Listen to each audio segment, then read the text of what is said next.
Hello everyone and welcome to another episode of Showcase on Elden Ring. Hope everyone's journey is going good. Alright, we've covered a minor weapon last time. I figured I'd do a weapon that more people will likely use, the Claymore. The Claymore is a bit of a heritage weapon in Dark Souls, dating all the way back from, at least guaranteed, the original Dark Souls. Maybe in Demon Souls? But no matter. Aside from its mass, this weapon has a nice weapon art which we'll get into later. Alright, stats. Well, physically it is quite better than most single-handed weapons, or smaller weapons of its caliber. Scaling is a D for both strength and dexterity, not bad.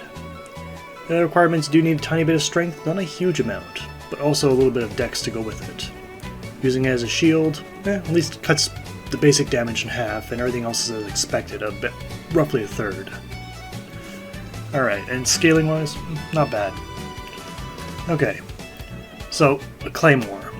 Well, that's a very loose term for a blade. It's a Scottish one, but it means great two-handed sword. Generally, the synopsis is it has to be greater than 44 inches, roughly. It can go longer than well, goes infinitely longer till it becomes a really long great sword, but generally that's the sticking point. But yeah, it's mainly, that's it. It carries all these same qualities as a longsword, just exaggerated, if you will. Bigger crossguard, longer, bigger pommel, and enough room for two hands. Enough of that. Let's go on some animations. Okay, we got the basic attack, which is a carryover from, really, every other Dark Souls that uses this weapon. Big wide swings, and the third hit, at least the newest time since Dark Souls 3, is a big slam to the ground. Alright, the power attack is a bit interesting this time. You got strictly and exclusively thrusting. So yes, and you could even do this in real life. It's not that heavy, it's only around 5 to 7 pounds. Still, one-handed is a bit hard to do though, wouldn't it? Alright. Well, we got some crouch attacks. The basic attack from crouching point is just basically slam the blade down on your opponent, as if it was a club. And crouching, no new crouching animation. Use the same power attack as before.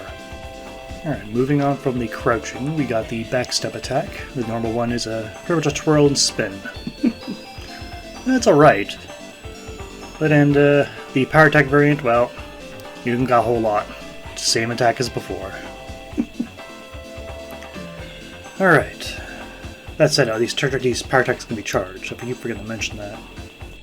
But a small detail. Moving on to rolling attacks, the light attack is similar to how you do the crouching. You basically bring it and use it as a club down upon your enemy. And the power variant, nothing new. Alright, some jumping attacks. The basic jumping attack here, as we can see, is pretty bang. You just swing the sword so plainly. Power attack though, it's like the normal attack from crouching and rolling. You basically, again, use a weapon as a club, and that's the power attack for jumping. Alright.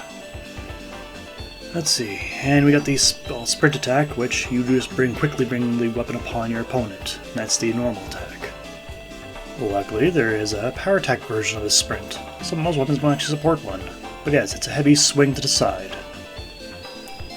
Alright, I think that's all the one-handed animations. Going on to two-handed, we got the basic attack, which is a two-hit combo. You slam to the ground and you swing it back, or I apologize, a three-hit combo. Maybe a four-hit? It kind of repeats its first two steps.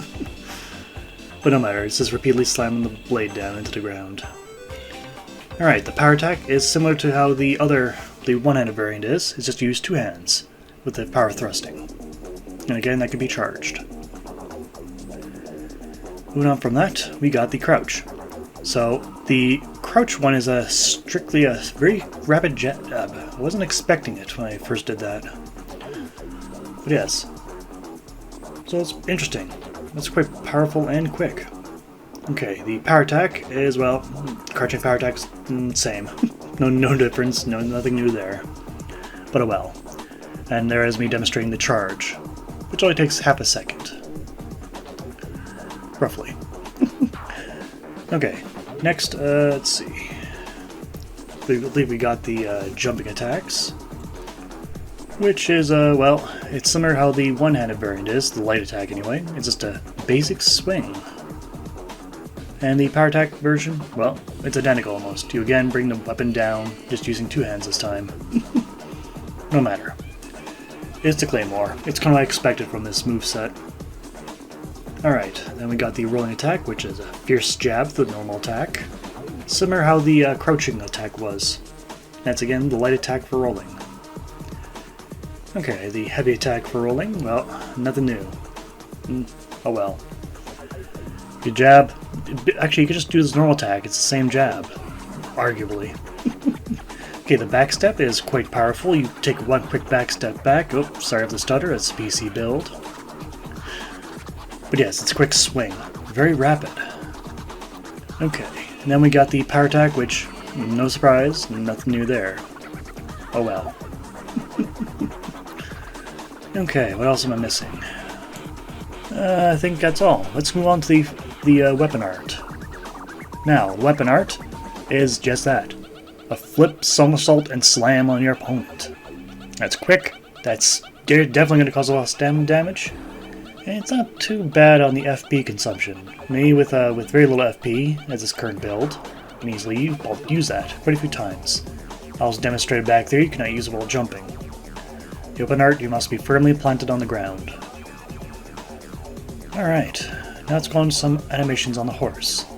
This weapon's pretty good for horse-mounted combat given its size. The swing is a very, very large swinging arc. You can easily hit all opponents. And to the other side, as you can see, same thing. Although the backswing is a bit shorter on the back end, but doesn't matter too much. But if opponents are there, you're already in trouble. And you got the power attack, which you can actually charge. You can actually hold your weapon down there. And that'll be useful in a second, you'll see. That can be used on both sides as well. So pretty handy. Okay, to demonstrate that power attack, I'm going to go hunt some of these animals. Now observe, you can just hold the weapon down.